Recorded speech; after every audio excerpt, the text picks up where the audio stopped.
Apologetics. How can I know? Session 10. The scepter will not depart from Judah. Review. Only God knows the future. In past studies, we have been looking at examples of prophecies made by God in the distant past that were fulfilled centuries later in history. Yahweh indicated that this would be a clear testimony of who He is, the one who declares the end from the beginning, who establishes His purpose and accomplishes His good pleasure. He spoke of things in the ancient past and brought them to pass many generations later. This was a clear distinctive that separated Yahweh from the other deities that people worshipped. Examples of prophecy throughout. There are examples of prophetic declarations sprinkled throughout the biblical record.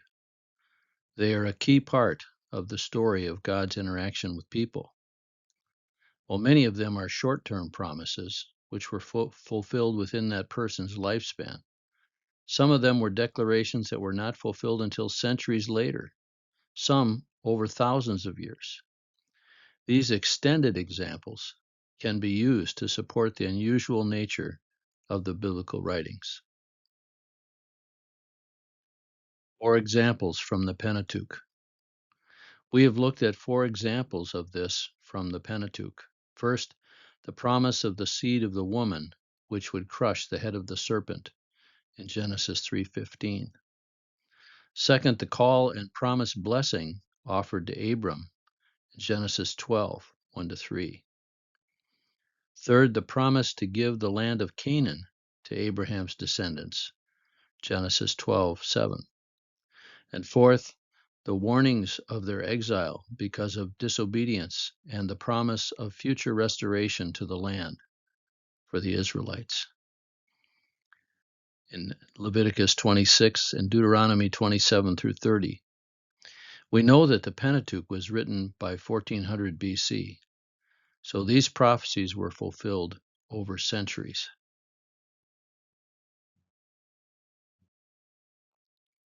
A deathbed prophecy.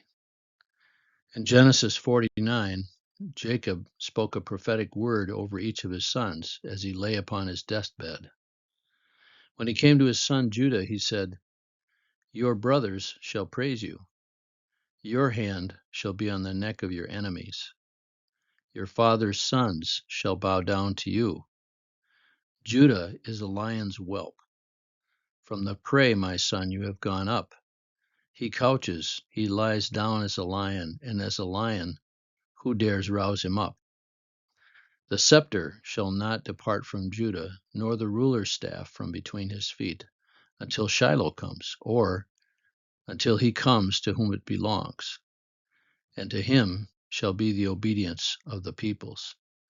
That's Genesis 49:8-10. Why Judah? Judah was Jacob's fourth son by Leah.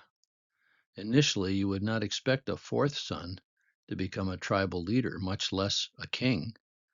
However, Reuben, Simeon, and Levi had disqualified themselves by things they had done. It is clear from the story that Joseph was Jacob's favorite.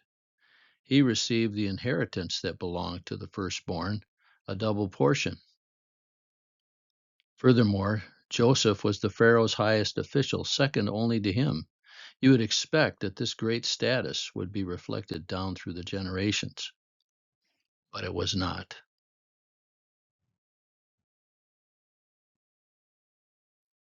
An unlikely candidate. Judah seemed to be an unlikely candidate for greatness at first. It was his idea to sell Joseph off as a slave to make a little money. He later married a Canaanite woman, and he tried to withhold security from his widowed daughter-in-law Tamar by not marrying his third son to her after the older brothers had died. And then, after his wife died, he himself had sex with Tamar thinking that she was a temple prostitute when she disguised herself. Not a paragon of virtue by any means. But when it was revealed to him that Tamar was pregnant with his children, he admitted that she was more righteous than he. Change of heart. We see a dramatic change of heart in Judah later on.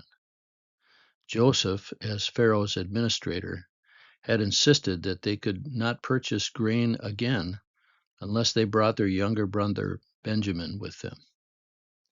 Judah promised to guarantee his safety or personally bear the blame. When Joseph tricked them and he threatened to enslave Benjamin, Judah volunteered to take his place. This prefigured the heart of Jesus, choosing to be our substitute. The prophecy. How much all of that may have played into this prophecy is unclear. But what is clear is Jacob's prediction that Judah will be praised by his brothers, that they will bow down to him, and that the scepter would come to Judah and not ever depart from him until the one shall come to whom it belongs. To this one, the nation shall show obedience, and he will be king over all the nations, not just Israel. Initial fulfillment, David. This was expressed by Jacob. This prophecy was expressed by Jacob in 1644 BC. Joshua, an Ephraimite from Joseph's lineage, was the leader who led the Israelites into the land of promise. He was the general that brought them in and the main leader. The first king, Saul, was from the tribe of Benjamin. It was not until Saul had disqualified himself that David, from the tribe of Judah, was anointed to be king by Samuel the prophet. David did not actually come to the throne until about 1010 BC, and he reigned until 970 BC, over 600 years after the prophecy. Throne forever.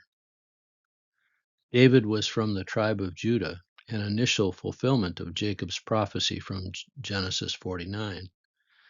God promised David that one of his descendants would build a house for him, 2 Samuel 7, and that God would establish David's lineage and throne before him forever.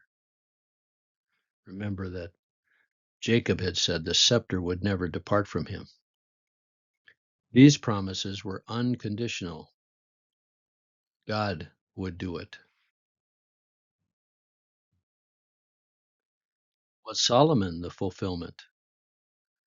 When David's son Solomon, however, came to power, God gave him a conditional offer.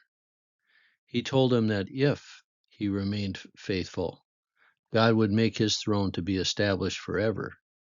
But if he or his sons were unfaithful, God would destroy the temple he had built, the nation would be removed from the land, and his throne would come to an end.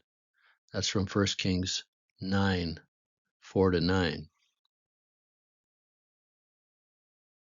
The demise of Solomonic kingdom. In his later years, Solomon turned to worship other gods. Yahweh appeared to him again and declared, "Because you have done this, I will certainly tear the kingdom from you." From 1 Kings 11:11. Shortly after Solomon's death in 931 BC, the 10 northern tribes rebelled and no longer followed the Davidic king. The nation was split into two factions: Judah to the south with the Davidic line of kings, and Israel to the north with kings from other tribes. Prophecy of the captivity of Israel. In Isaiah 7-9, the southern Davidic kingdom of Judah was being harassed by the northern kingdom of Israel and the kingdom of Syria. God spoke through Isaiah, declaring that by the time a child would be born to a young woman and knew right from wrong, These two hostile kingdoms would be destroyed and brought into captivity. The Assyrians defeated Israel and Syria and exiled them beyond the Euphrates. When they tried to attack Judah, however, God stopped them. This came to pass in 721 BC.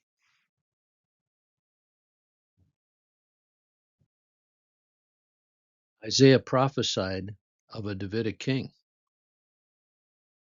He said, "For a child will be born to us, a son will be given to us, and the government will rest on his shoulders. And his name will be called Wonderful Counselor, Mighty God, Eternal Father, Prince of Peace. There will be no end to the increase of his government or of peace on the throne of David and over his kingdom, to establish it and to uphold it with justice and righteousness from then on and forevermore. The zeal of Yahweh of hosts will accomplish this." That's Isaiah 9, 6-7. Again, this is unconditional. God is saying what he is going to bring to pass. Clearly, God still intends to establish a Davidic kingdom that will grow and increase and will last forever. A shoot from the stump. We also have a prophecy from Isaiah 11:1. Then a shoot will spring from the stump of Jesse, and a branch, a netzer, from his roots will bear fruit. What is this? The stump of Jesse? At the time Isaiah spoke these words, the line of Davidic kings ruling in Jerusalem had been unbroken for over 200 years. The word picture of a stump suggests that the lineage of Davidic kings would be cut off. Yet there will be a shoot that will spring from that stump.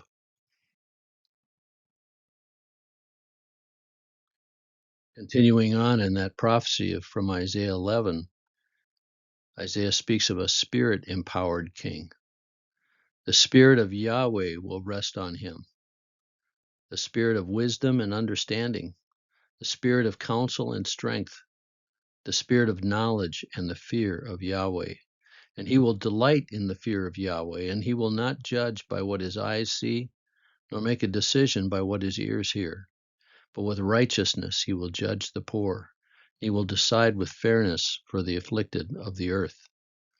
He will strike the earth with the rod of his mouth, and with the breath of his lips he will slay the wicked. Also righteousness will be the belt about his loins, and faithfulness the belt about his waist. Again, continuing on in Isaiah 11 down through verse 16, speaks of a worldwide kingdom of peace. This kingdom will be characterized by peace even among the animals. No more harm, no more predator-prey relationships. The earth will be full of the knowledge of Yahweh. All nations will resort to this root of Jesse. He will regather the dispersed of Israel and Judah. This shoot from Jesse will be king of the entire world. Micah's prophecy about the ruler. Micah was a prophetic contemporary of Isaiah. He wrote, "As for you, Bethlehem Ephrathah, too little to be among the clans of Judah, from you one will go forth for me to be ruler in Israel. His goings forth are from long ago, from the days of eternity. He will arise and shepherd his flock in the strength of Yahweh, in the majesty of the name of Yahweh his God. And they will remain, because at that time he will be great to the ends of the earth." That's Micah 5, 2 and 4. The ruler would come from Bethlehem, David's city, from Judah's tribe. His origin is from eternity. He will rule in the strength and majesty of Yahweh. He will be great to the ends of the earth. Cutting off the Solomonic lineage. The books of Kings and Chronicles in our Bibles trace the history of the kings descended from Solomon's line. Then in Jeremiah 22, Yahweh cursed all the heirs to the throne of Josiah, the last good king of Solomon's lineage. They were all destroyed except Jehoiakim. This is about 586 BC. And Yahweh said of Jehoiakim, no one of his descendants will prosper, sitting on the throne of David or ruling again in Israel. What? It appears this lineage of kings is brought to an end, cut off, and no one will ever be king again from Solomon's line. I know as you're reading along, you're reading all the stories of these kings in the book of Kings and Chronicles, and then in Jeremiah, we get to that place where Jeremiah curses them all, and you say, what? The reason that God had a record of all of that information about these kings is to show us what happens when somebody is obedient to God and when somebody is disobedient to God. It's the principles of Deuteronomy, again, working out the blessings for those who are faithful, the curses for those who are unfaithful. We come to Jeremiah 22, and it's clear that the Solomon's lineage is cut off as far as having a place of a throne anymore.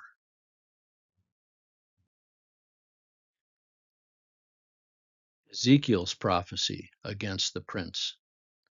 In Ezekiel 21, the prophet speaks of the Babylonian king standing at the parting of the way, seeking divination where to proceed next. The message comes, Jerusalem. This is judgment against the prince or king of Jerusalem. Here's what Ezekiel said.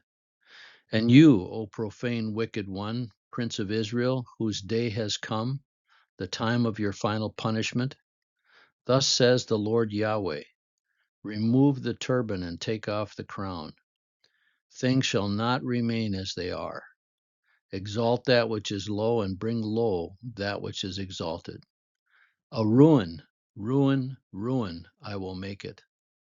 This also will be no more, until he comes, the one to whom judgment belongs, and I will give it to him. It's Ezekiel 21:25-27. The message regarding the king from Ezekiel, that God would remove the crown, that he would bring low what had been exalted, that he would bring it to ruin, until he comes, the one to whom judgment belongs. And God says, and I will give it, the crown, to him. Note that this language is very similar to Jacob's prophecy where he said, until he comes to whom it belongs. Genesis 49:10. An ongoing messianic hope. But this was the line of kings that came through Solomon. The house of David was more than just this line of kings. In Jeremiah 23, verse 5, the very next chapter after the cursing of the line of kings that came through Solomon, Yahweh said, days are coming when I will raise up for David a righteous branch or sprout, and he will reign as king and act wisely and do justice and righteousness in the land. In his days, Judah will be saved and Israel will dwell securely. He will be called Yahweh our righteousness. So even when the Solomonic line was cursed, the David sprout or branch was spoken of. God was not done with the lineage of David. Ezekiel spoke of a Davidic king. In Ezekiel 34, God says that he will seek out his scattered sheep and return them to their land.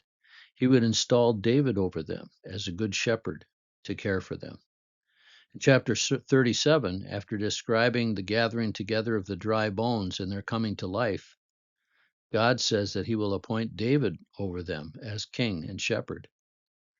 People interpret these passages differently, but what is clear is that God still has future plans for a Davidic kingdom.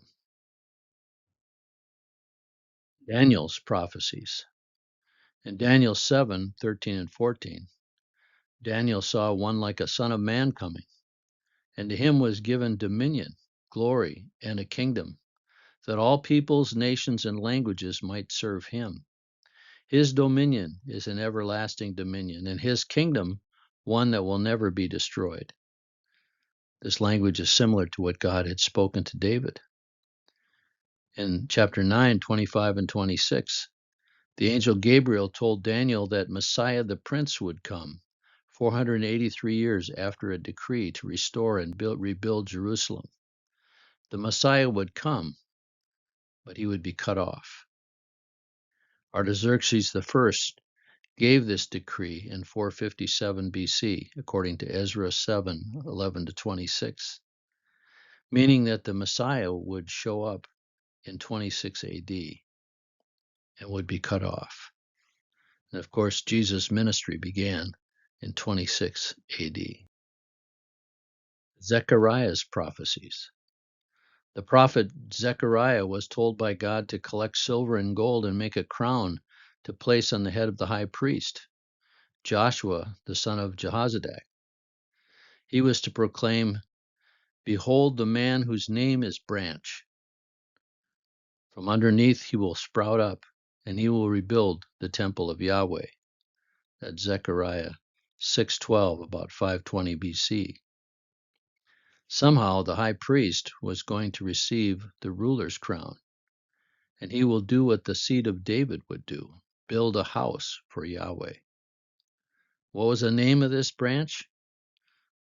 Well, the name Joshua is the same as Yeshua. A humble king will reign over all. Zechariah 9:9 and 10 says, "Rejoice greatly, O daughter of Zion.